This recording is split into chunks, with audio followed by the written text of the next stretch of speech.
the unthinkable happened in Butler, Pennsylvania. A former president, a father, and a grandfather, Donald J. Trump, was nearly assassinated on live television.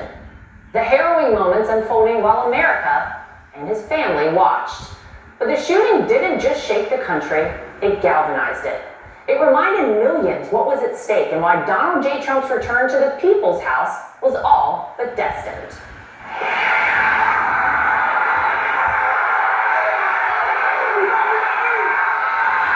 And the impact of that day is still felt today. Accountability is finally taking shape. 6 Secret Service agents tasked with protecting President Trump and Butler were suspended. And the president? Well, he isn't just back, he's stronger than ever. 6 months into his historic second term, he's already sealed the southern border, signed the big beautiful bill, and in doing so, laid the foundation for his domestic agenda.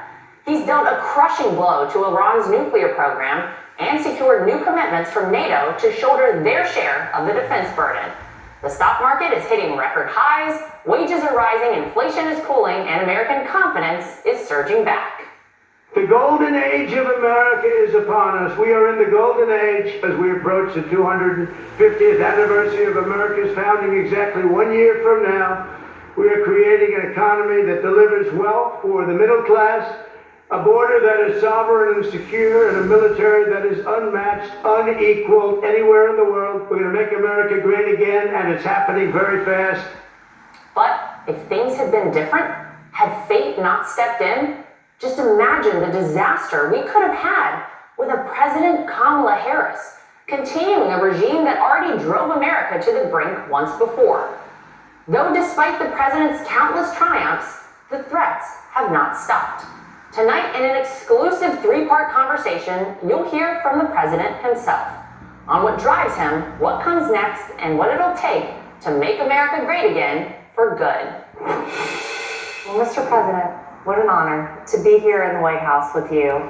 Second time around, and I think when people look at the first 6 months of this administration, you have had more success, I think, than many presidents in history throughout the term of their entire term in office. A lot of people look at what you've done, though, and they say, had you not had 4 years in between, maybe all this success would not be possible. Do you agree with that? Well, experience is very important in life. I think talent is more important than experience, but if you can have them both, somehow it's a very good thing. But experience is very important. I think it also helped. It was very bad for the country, but it also helped to have 4 years of horror. What went before me was horror. And by comparison, I think anything looks good. And I don't want to demean what we've done, because we've done a lot of records, but what they've done to our country should never be forgiven.